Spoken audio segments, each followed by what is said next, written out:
তোমরা যখন বাড়িতে প্রবেশ করবে, ঘরে প্রবেশ করবে, তোমরা বাড়িতে ঢুকে সালাম দাও। এই সালাম তুমি এবং তোমার পরিবারের মধ্যে যারা আছে প্রত্যেকের বরকতের কারণ হবে।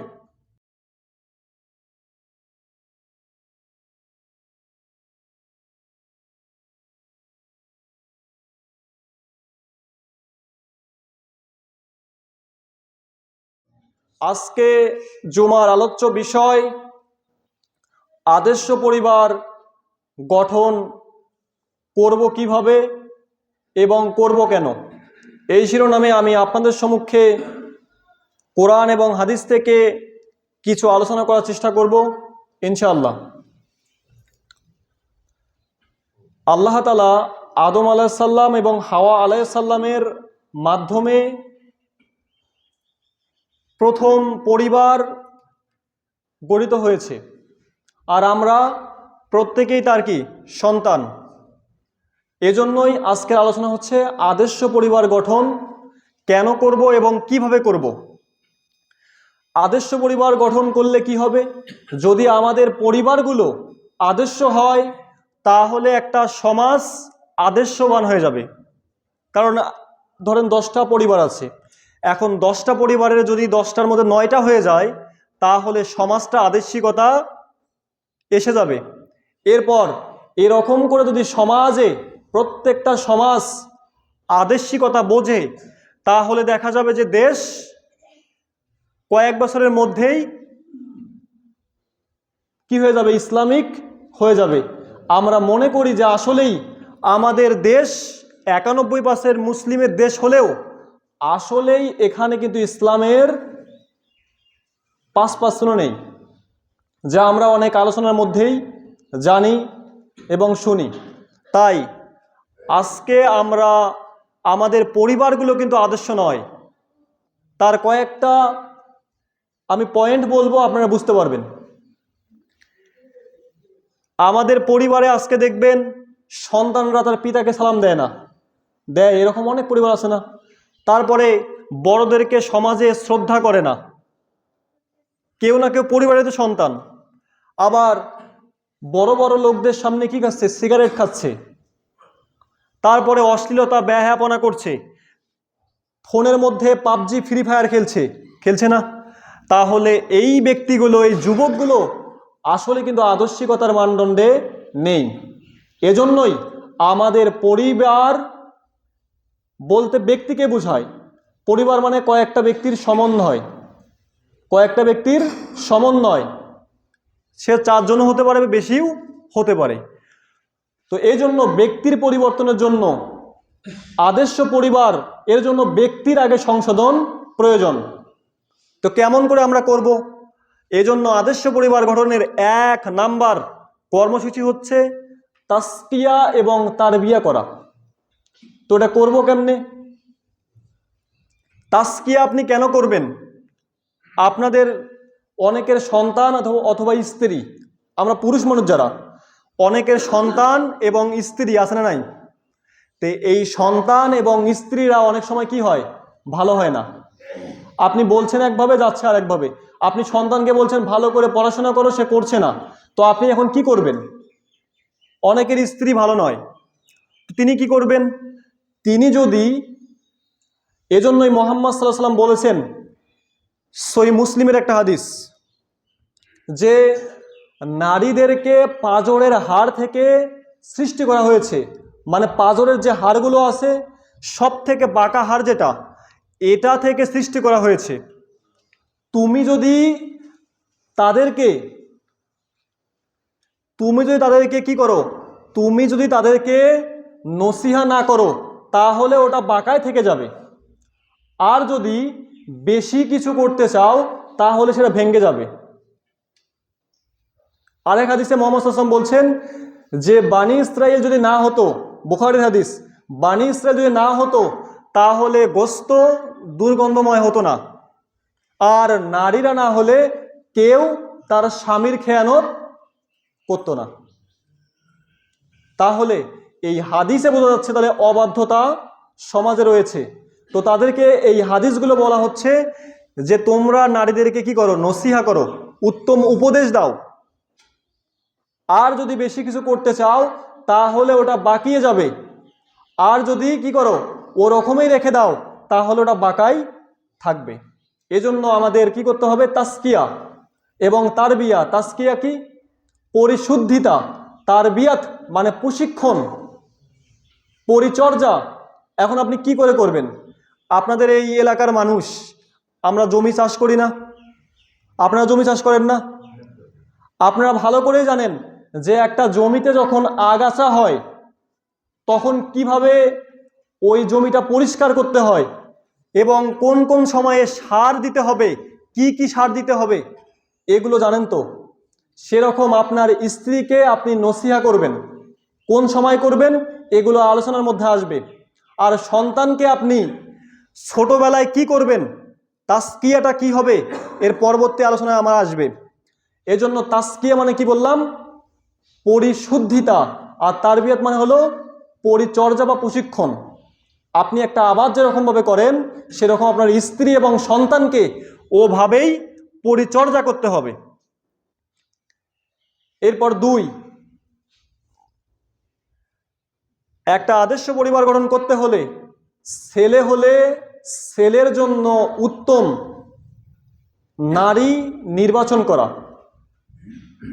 আগে ছেলেকে আপনি তাসকিয়া তারবিয়া করলেন, করে ভালো বানালেন, এরপর ওই ছেলের জন্য কি একটা উত্তম জীবনসঙ্গী অর্থাৎ ইসলামিক জীবনসঙ্গী নির্বাচন করা। আর মেয়ে হলে মেয়ের জন্য উত্তম জীবনসঙ্গী নির্বাচন করা। কারণ আপনারা সমাজে দেখেন যাদের জীবনসঙ্গী ভালো নয়, স্ত্রী ভালো নয়, তাদের কি অবস্থা।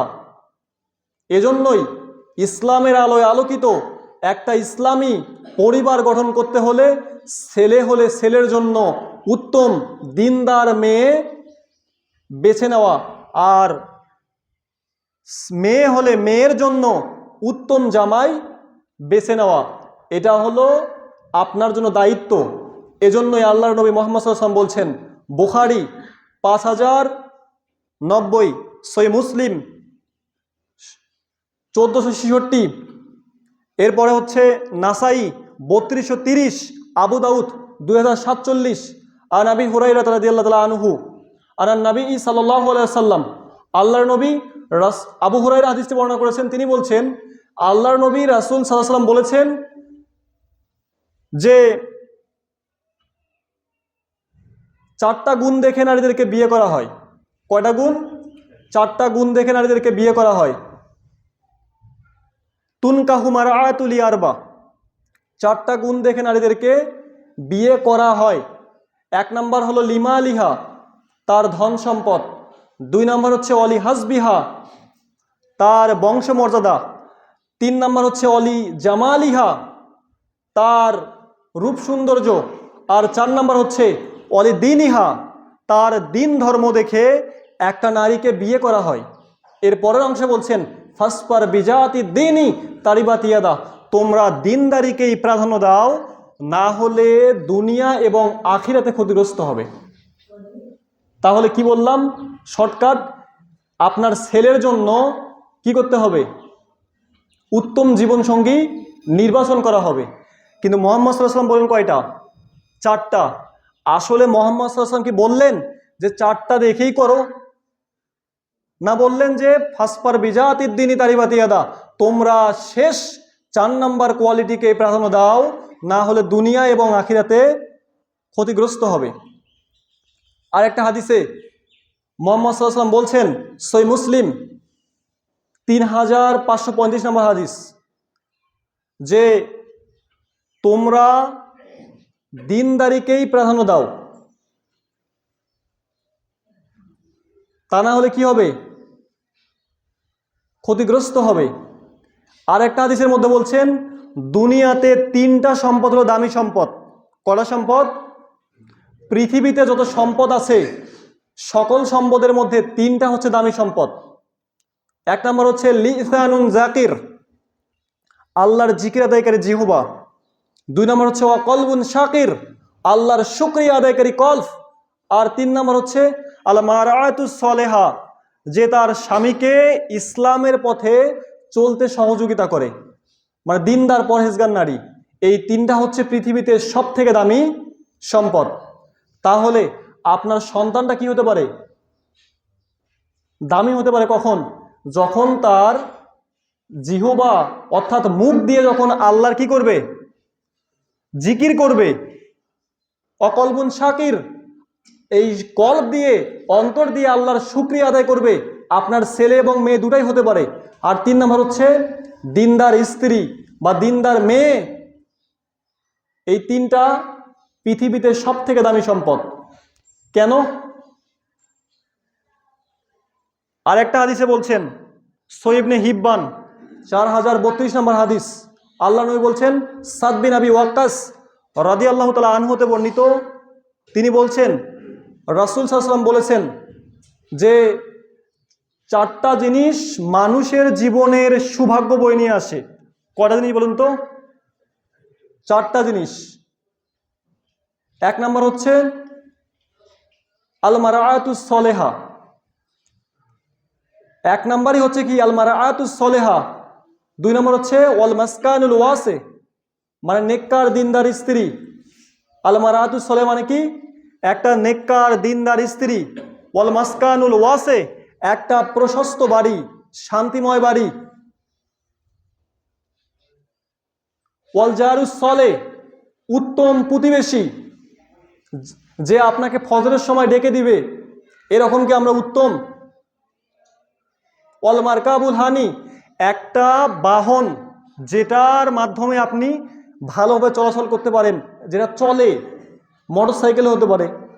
বর্তমানে এটা হচ্ছে একটা বাহনগুলোর মধ্যে ভালো বাহন, কিন্তু অ্যাক্সিডেন্ট বেশি হয়। তাহলে এই 4টা জিনিস পুরুষের জীবনের সৌভাগ্যের নিদর্শন। এর মধ্যে এক কি বললাম? আল মারআতুস সলেহা। তাহলে এটাই আপনাকে ইন্ডিকেট করে দেখানো হচ্ছে। আপনার যদি ছেলের বউ অথবা আপনি যুবক, আপনার যদি স্ত্রী ভালো হয়, তাহলে কি হবে? এবার দেখেন, একজন গণিতবিদ আল খাওয়ারিজমিকে নারীর দাম সম্পর্কে জিজ্ঞাসা করা হলো।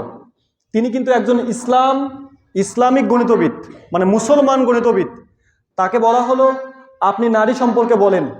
তিনি বলল, নারীর যখন ধন সম্পদ থাকবে তখন নারীর দাম হচ্ছে 0।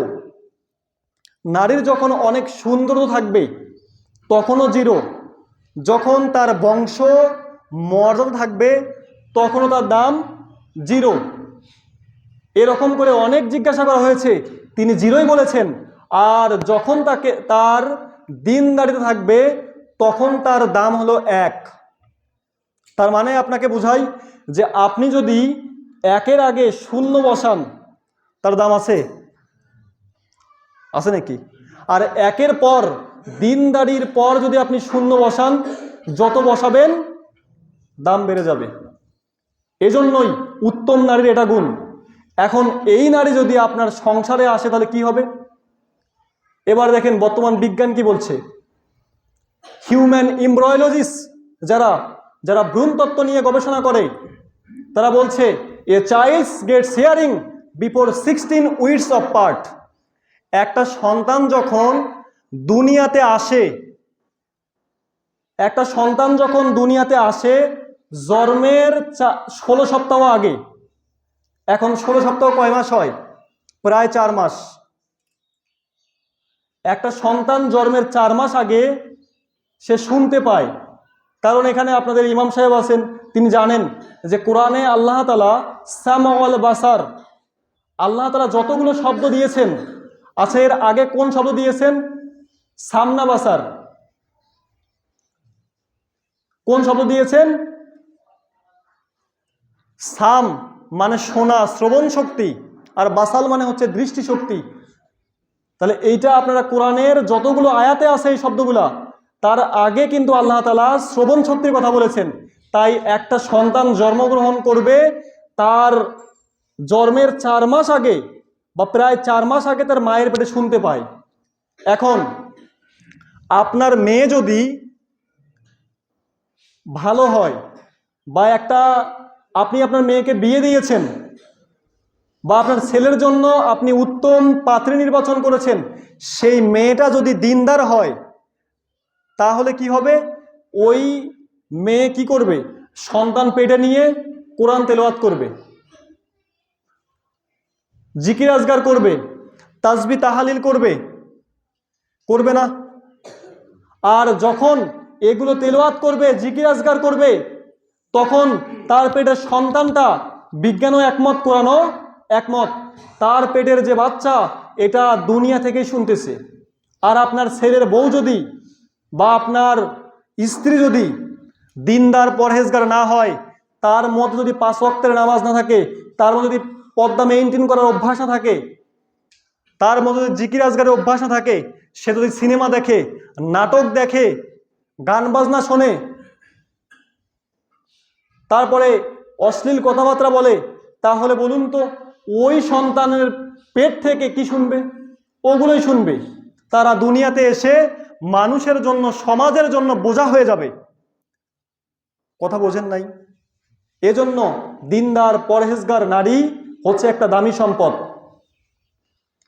যাদের ঘরে আছে তারাই এটা বুঝতে পারে। এজন্য আপনাদের এটাই বিবেচনা করতে হবে। আর যদি না করেন তাহলে আপনার কি হয়ে যাবে? ফিতনা ফাসাদ ছড়িয়ে যাবে। এখন ছেলের জন্য কি বললাম? উত্তম নারীর কথা বললাম। আর এখন আপনি আপনার মেয়ের জন্য কি করবেন? উত্তম জামাই নির্বাচন করতে হবে। তাহলে করবেন কিভাবে? ইবনে মাজাহ 1085 নম্বর হাদিস, রাসূল সাল্লাল্লাহু আলাইহি ওয়াসাল্লাম বলছেন যে যদি কোনো পুরুষ তোমাদের মেয়ের জন্য প্রস্তাব দেয় আর তার মধ্যে যদি 2টা গুণ থাকে, তাহলে তাকে দিয়ে তোমরা বিবাহ দিবে। 1, চারিত্রিক পবিত্রতা, 2, উত্তম চরিত্র। এই 2টা গুণ যদি থাকে তাহলে কি করবে? তোমাদের মেয়েকে ওই ছেলের সঙ্গেই বিয়ে দেবে। আর যদি না দাও তাহলে কি হবে? তাহলে দুনিয়াতে ফিতনা ফাসাদ ছড়িয়ে যাবে। আর এর কারণেই কিন্তু গজব আল্লাহ তাআলা দুনিয়াতে দেন। আমি কি বললাম বুঝতে পারছেন? কয়টা গুণ? 2টা। যদি এই 2টা গুণ না হয়, আপনি কি দেখেন যে পীরগঞ্জে বড় একটা বাড়ি আছে নাকি? রংপুর শহরে মার্কেট আছে নাকি? বা একটা সরকারি চাকরি করে নাকি? আমরা এগুলো দেখি না আমাদের সমাজে? দেখা হয় না? তো এই যে আপনারা দেখছেন, অনেক মেয়ে দেখবেন আজকে এগুলো দেখার কারণে তালাক হচ্ছে কেন? বড় বড় চাকরিজীবী দিয়ে আপনি বিয়ে দিয়েছেন, দেখবেন যে আপনার যে মেয়েকে আপনি বিয়ে দিয়েছেন, আপনার মেয়েকে সে দাসীর মতো আচরণ করে। কারণ সে কি? একজন সরকারি চাকরিজীবী। আপনার মেয়ে কি করবে? দাসীর মতো আচরণ করবে, সব সময় শুধু ব্যবহার খারাপ করবে। এই জন্য আপনাকে কি করতে হবে? আপনাকে উত্তম জামাই নির্বাচন করতে হবে। আপনি যদি করেন তাহলে দুনিয়া এবং আখিরাতে লাভবান হবেন। তাই আমার 2 নম্বর পয়েন্ট কি বললাম? ছেলে হলে ছেলের জন্য দিনদার স্ত্রী, আর মেয়ে হলে মেয়ের জন্য দিনদার জামাই নির্বাচন করা। এরপর দেখেন 3 নাম্বার পয়েন্ট। অনেকে যারা পড়ে আছেন আপনারা হয়তো জানেন না যে কি আলোচনা হচ্ছে। একটা ইসলামী পরিবার গঠন করতে হলে কি কি পয়েন্ট মেনটেন করতে হবে। তার 3 নাম্বার হচ্ছে স্বামী স্ত্রীর সঙ্গে ভালো আচরণ করবে, আর স্ত্রী তার স্বামীর সঙ্গে ভালো আচরণ করবে। আল্লাহ তাআলা তো কোরআনে দিয়েছেন, সূরা বাকারা 2 নম্বর সূরা এর 187 নম্বর আয়াত। আল্লাহ তাআলা বললেন যে পুরুষদেরকে বলছেন স্ত্রীরা হচ্ছে তোমাদের পোশাক। কি বলছেন? স্ত্রীরা হচ্ছে তোমাদের পোশাক। আচ্ছা, আপনার যদি গায়ে পোশাক না দিয়ে এখানে আসেন তাহলে কি হবে? আপনাকে ভালো দেখাবে? দেখাবে না। তা আপনি যদি এখন স্ত্রীর সঙ্গে খারাপ ব্যবহার করেন, তাহলে আপনি আপনার পোশাকের সঙ্গে ভালো ব্যবহার না করে খারাপ করছেন, মানে আপনার এই পোশাকটা যদি আপনি একটা ডাস্টবিনে অথবা নর্দমা বলি না, ওখানে ভিজিয়ে নেন, তাহলে কি হবে? নিয়ে গায়ে দেন, মজা লাগবে নাকি? তাই মুহাম্মদ সাল্লাল্লাহু আলাইহি ওয়াসাল্লাম বলছেন, খৈরুকুম মিন আহলিহি, তোমাদের মধ্যে উত্তম হলো ওই ব্যক্তি যে তার স্ত্রীর কাছে উত্তম। এখন আপনি কেমন, আপনার স্ত্রী ভালো জানে। আমরা বুঝতে পারলাম? এরপর এখন আমরা কেমন হলাম? স্বামী মানে স্ত্রীর জন্য কি হলাম? পোশাক। এখন স্ত্রীর জন্য আবার আমরা কি হব? এটা বুঝতে হবে না যে আমরা স্ত্রীর জন্য কেমন হব? এটাও আল্লাহ তাআলা বলে দিয়েছেন সূরা নিসা 4 নম্বর সূরায়ের 19 নম্বর আয়াতে। আল্লাহ পাক বলছেন, ওয়াশিরুহুন্না বিল মারুফ ফাইন কারিহতুমুহুন্না, যে তোমরা স্ত্রীর সঙ্গে সৎভাবে বসবাস করো অথবা স্ত্রীর সঙ্গে তোমরা উত্তম আচরণ করো। তোমরা যদি তাদের সঙ্গে উত্তম আচরণ না করো, তোমরা তাদের সঙ্গে যদি খারাপ আচরণ করো, তাহলে আল্লাহ তোমাদের জন্য এতেই কল্যাণ রেখেছিলেন, কিন্তু তোমরা বোঝো না। তোমরা যদি তাদের সঙ্গে খারাপ আচরণ করো, তাহলে তোমরা কি বোঝোই না যে আমরা কাদের সঙ্গে খারাপ আচরণ করলাম, আর এতেই তোমাদের জন্য আল্লাহ তাআলা কল্যাণ রেখেছিলেন। তাহলে স্ত্রী সঙ্গে ভালো আচরণ করতে নির্দেশ দিচ্ছেন কে? আল্লাহ। আর আপনি যদি স্ত্রীর সঙ্গে খারাপ আচরণ করেন, তাহলে কেমন হবে?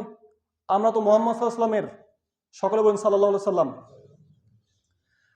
আমরা তো মুহাম্মদ সাল্লাল্লাহু আলাইহি সাল্লামের বায়োগ্রাফি, জীবনী পড়ি না, তাদের জীবনী থেকে আমরা কিছু শিক্ষা গ্রহণ করি। আল্লাহর নবী তার স্ত্রীর সঙ্গে কেমন আচরণ করেছেন দেখেন। তিনি কর্মক্লান্ত হয়ে বাড়িতে আসলেন, এসে বললেন, ওগো আয়েশা, আমার অনেক খিদা পেয়েছে, আমাকে কিছু খেতে দাও। তখন আম্মাজান আয়েশা রাদিয়াল্লাহু তাআলা আনহা বললেন যে, ওগো আল্লাহর নবী, এখনো তো খাবার প্রস্তুত হয় নাই। তখন আচ্ছা বলুন তো, আপনি সারাদিন কাজ করেছেন, যদি রাতের বেলা বাড়িতে আসেন, এসে যদি দেখেন যে আপনার স্ত্রী এখনো রান্না করে নাই, খাবার প্রস্তুত করে নাই, আপনার মেজাজটা গরম হবে না? ভালো কথা বলেন না কেন? মেজাজ তো গরম হয়ে যাবে। এজন্য তখন মুহাম্মদ সাল্লাল্লাহু আলাইহি ওয়াসাল্লাম আসলেন, এসে যখন বললেন, আয়েশা বলল রাদিয়াল্লাহু তাআলা আনহা বললেন যে এখনো খাবার প্রস্তুত হয় নাই। তখন আমাদের নবী মুহাম্মদ সাল্লাল্লাহু আলাইহি ওয়াসাল্লাম বললেন, আয়েশা, খাবার প্রস্তুত হয় নাই তো কি হয়েছে, চলো আমি তোমাকে রান্নাঘরে চলো, খাবার প্রস্তুত করে তোমাকে আমি সহযোগিতা করি। সুবহানাল্লাহ। আর আমরা হলে কি করি? শুধু একটু এমন কথা বলি, ঝগড়া লেগে যায়, তারপরে খাওয়া দাওয়া সব বাদ, আপনার স্ত্রী যায় মায়ের বাড়িতে চলে যায় না, এরকম হয় না? এজন্য স্ত্রীর সঙ্গে ভালো আচরণ করতে হবে। শুধু তাই নয়, আমাদের সমাজের অবস্থা কেমন দেখেন। আর একটা উদাহরণ দেই, মুহাম্মদ সাল্লাল্লাহু আলাইহি ওয়াসাল্লাম যখন মৃত্যুর মুহূর্তে, সে সময় তিনি আয়েশা রাদিয়াল্লাহু আনহাকে বললেন যে, আয়েশা, আমার মুখ মনে হয় দুর্গন্ধ হয়ে গেছে, তুমি একটু আমার জন্য একটা মেসওয়াক দাও। তখন একটা মেসওয়াক আনা হলো। মেসওয়াকটা হচ্ছে নতুন নতুন মেসওয়াক যখন আনা হলো, তখন মুহাম্মদ সাল্লাল্লাহু আলাইহি ওয়াসাল্লাম বললেন, আয়েশা, তুমি এটাকে আমার জন্য প্রস্তুত করে, মানে একটু চিবিয়ে দাও। এরপর তিনি চিবিয়ে দিলেন। এরপর নেওয়ার পরে মুহাম্মদ সাল্লাল্লাহু আলাইহি ওয়াসাল্লাম বললেন যে, আয়েশা শোনো, তোমার এখানে যে মুখের লালা লেগে আছে, আমি আগে ওটা চুষে চুষে খাবো, এরপর আমি মেসওয়াক করব। আর আমাদের সমাজের কি অবস্থা, যে স্বামী যে গ্লাসে পানি খায়, স্ত্রী খায় না, আর স্ত্রী যে গ্লাসে পানি খায়, সে গ্লাসে স্বামী খায় না। এরকম নাই? সবারে প্লেট আলাদা, গ্লাস আলাদা, মানে আধুনিক। তাহলে এই উদাহরণ থেকে আমরা কি বুঝলাম? যে স্ত্রীর সঙ্গে ভালো আচরণ করতে হবে, স্বামীর সঙ্গেও ভালো আচরণ করতে হবে। এরপর 3 নম্বর পয়েন্ট বললাম। এরপর 4, পরিবারের মধ্যে সালামের প্রচার করতে হবে। সালাম, সালাম মানে কি? শান্তি। তো তো আমরা কি প্রত্যেকেই শান্তি চাই? চাই না আমরা? তো শান্তি চাইতে হলে আল্লাহ তাআলার একটা নাম হচ্ছে সালাম, আর সালাম মানে হচ্ছে কি? শান্তি। আর আপনি যদি শান্তি চান তাহলে আপনাকে কি করতে হবে? সালাম দিতে হবে। তো আপনি এখন মনে করেন যে আমি হচ্ছে বড়, মানে আমি হচ্ছে স্বামী, আমি হচ্ছে হাজবেন্ড, আমি পিতা, এরকম ভাবি না আমরা? কিন্তু এবার দেখেন, আল্লাহ তাআলা যখন আদম আলাইহিস সালামকে ফেরেশতাদের সামনে হাজির করলেন, করে বললেন, আদম তুমি তোমার মানে ফেরেশতাদেরকে তুমি সালাম দাও, তুমি বলো আসসালামু আলাইকুম ওয়া রাহমাতুল্লাহ। তখন ফেরেশতারা কি করলেন? আদম আলাইহিস সালাম ফেরেশতাদেরকে সালাম দিলেন, আর ফেরেশতাদের উত্তরে কি বলেছিল? ওয়া আলাইকুমুস সালাম ওয়া রাহমাতুল্লাহ। তাহলে প্রথম আমাদের পিতা, আদি পিতা আদম আলাইহিস সালামের অভিবাদন কি? সালাম। আচ্ছা, তিনি শ্রেষ্ঠ নাকি ফেরেশতারা শ্রেষ্ঠ? বলেন তো। আদম আলাইহিস সালাম শ্রেষ্ঠ নন? শ্রেষ্ঠ। কিন্তু আপনি কি করেন যে আমি হচ্ছে এই মসজিদের সভাপতি, বা আমি দাঁড়িয়ে, আমার অনেক বড় দাঁড়িয়ে আছে, আমি কেন যুবককে সালাম দেব? এরকম হয় না? তাহলে আদর্শ পরিবার গঠন করতে হলে স্বামী তার স্ত্রীকে সালাম দেবে, স্ত্রী স্বামীকে, পিতা তার সন্তানকে, সন্তান তার পিতাকে সালাম দেবে। এখন সালাম দিলে লাভটা কি? এর উপকারিতা আছে না নাই? অবশ্যই আছে। আল্লাহর নবী বলছেন যে মুসনাদে আহমদ 1483 নম্বর হাদিস সম্ভবত, তোমরা 3টা কাজ করো আর সরাসরি আল্লাহর জান্নাতে প্রবেশ করো। তোমরা 3টা কাজ করো, ভালোভাবে শোনেন, মুহাম্মদ সাল্লাল্লাহু আলাইহি সাল্লাম বলছেন তোমরা 3টা কাজ করো আর নিরাপদে আল্লাহর জান্নাতে প্রবেশ করো। এর 1 নাম্বার হচ্ছে সালাম, তোমরা পরস্পরে সালাম বিনিময় করো। 2 নাম্বার, তোমাদের সামর্থ্য থাকলে আত্মীয় স্বজনদের বা মানুষদের খাওয়াও। আর 3 নাম্বার, যখন মানুষগুলো ঘুমিয়ে থাকে তখন তোমরা সালাত অর্থাৎ তাহাজ্জুদের সালাত আদায় করো। আর এই 3টা কাজ করো আর নিরাপদে আল্লাহর জান্নাতে প্রবেশ করো। তাহলে আপনি যদি নিরাপদে জান্নাতে প্রবেশ করতে চান, কোনো কষ্টবিহীন, শাস্তিবিহীন, তাহলে কি করতে হবে? সালাম দিতে হবে। তাহলে আপনারা বাড়িতে গিয়ে সালাম দেন তো? দেন আপনারা? এখানে একটা হাদিস, মুহাম্মদ সাল্লাল্লাহু আলাইহি ওয়াসাল্লাম বলছেন, যে ব্যক্তি বাড়িতে, আল্লাহ বলেছেন, খুলুন সূরা নূর 24 নম্বর সূরার 31 নম্বর আয়াতে বলছেন যে তোমরা যখন বাড়িতে প্রবেশ করবে, ঘরে প্রবেশ করবে, তোমরা বাড়িতে ঢুকে সালাম দাও। এই সালাম তুমি এবং তোমার পরিবারের মধ্যে যারা আছে প্রত্যেকের বরকতের কারণ হবে। আর মুহাম্মদ সাল্লাল্লাহু আলাইহি ওয়াসাল্লাম হাদিসে কি বলছেন? যে ব্যক্তি বাড়িতে প্রবেশ করলো কিন্তু সালাম দিল না, তার সঙ্গে একদল ফেরেশতা ঢুকলো, ঢুকে বলল যে এখানে আমাদের থাকার জায়গা হলো এবং আমাদের খাওয়ারও ব্যবস্থা হবে। তো আমরা তো শয়তানকে পুষি, এজন্যই তো পরিবারগুলো আজকে কি নেই, অশান্তি আর অশান্তি। তাই বাড়িতে ঢুকে আপনি কি করবেন? আজকে প্রথমে সালাম দিবেন। এজন্য আবার মা বোনেরা মনে করছে যা আজকে ভালোই হলো।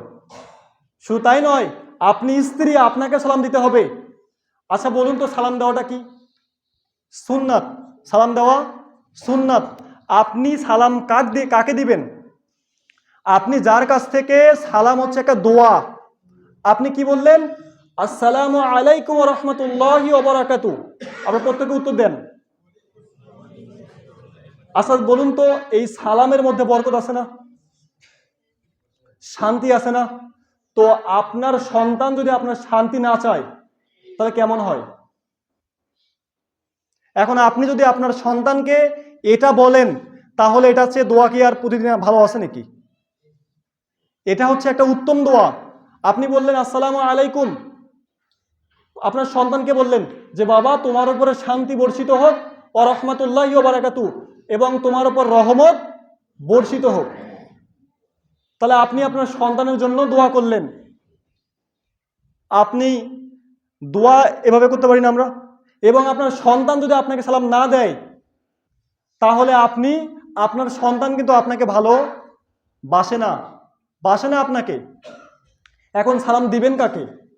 আপনার সন্তানের বয়স 20 বছর, 30 বছর, 50 বছর সালাত আদায় করে না, তাকে দিবেন কেন? যাই হোক, আমি ওদিকে যাব না। আপনারা এই প্রচারটা আগে করেন, সালাম দিতে হবে। আপনি দিবেন, আপনার স্ত্রী আপনাকে দিবে, আপনার সন্তান আপনাকে দিবে, আপনি সন্তানকে দিবেন, এবং পাড়া প্রতিবেশী যুবকরা আছে সেই যুবকদেরকে দিবেন। তাহলে আমাদের পরিবারগুলো শান্তিময় হবে। তাহলে 4 নাম্বার কি বললাম? সালাম। একটা পরিবার গঠন করতে হলে সালাম দিতে হবে। এরপর 5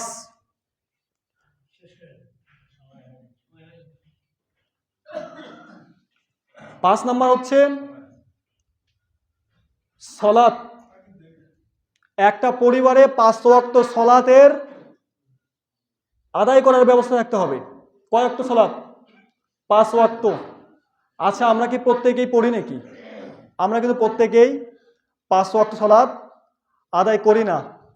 তো আপনার ইমাম সাহেব তো আলোচনা করেন, যে ব্যক্তি সলাত পড়ে না সে কি মুসলিম নয়। কারণ আপনাকে আমি শুধু একটা প্রশ্নই করি। আচ্ছা, আপনাকে আমি প্রশ্ন করি, বলুন তো, কোন ব্যক্তি সলাত আদায় করে না? আপনার পিছনের লোক বলবে যে ব্যক্তি মারা গিয়েছে, আমার চাচা, বাবা, মামা, তারা সালাত আদায় করে না। আবার প্রশ্ন করলাম, কোন ব্যক্তি আদায় করে না?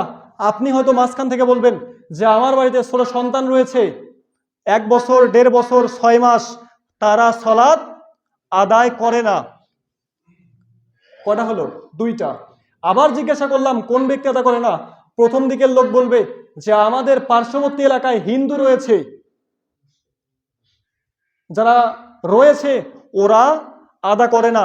তাহলে আপনার প্রশ্ন আপনাকেই ঘোরাই, আপনি কি ছোট বাচ্চা? আপনি কি মারা গিয়েছেন? নাকি আপনি কাফের? আপনি বেধর্মী? তাহলে কেন আপনি 5 ওয়াক্ত সালাত করেন না? আল্লাহর নবী বলেছেন, সহিহ মুসলিম 82 নম্বর হাদিস, বাইনা রজলি ওয়া বাইনা শিরক ওয়াল কুফরি তারকুস সালাহ। যে ব্যক্তি ইচ্ছাকৃতভাবে 1 ওয়াক্ত সালাত ছেড়ে দিল সে নির্ঘাত কাফের, অথবা মুমিন। কাফের এবং মুশরিকদের মধ্যে পার্থক্যই হলো সালাত। এজন্য আমাদের প্রত্যেককেই সালাত পড়তে হবে। শুধু পড়বেন না, সন্তানকে পড়াবেন, সন্তানকেও পড়াতে হবে। এই পয়েন্ট বলে আমি শেষ করব। তাহলে সালাত কি করতে হবে? আমাদের পড়ার ব্যবস্থা করতে হবে। আল্লাহুম্মা সাল্লি আলা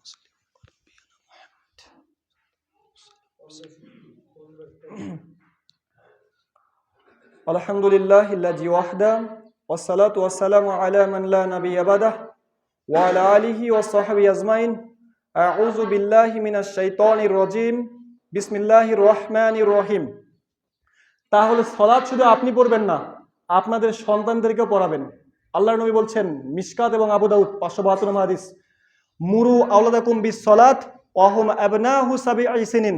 তোমাদের সন্তানদের বয়স যখন 7, সালাত শিখিয়ে দাও, আর 10 বছর হয়ে গেলে সালাত না পড়লে পিটাও। সন্তানদেরকে পড়াতে হবে। এই 5টা পয়েন্ট বললাম। আর 6 নাম্বার হচ্ছে, আমি বলবো না, শুধু পয়েন্ট বলবো।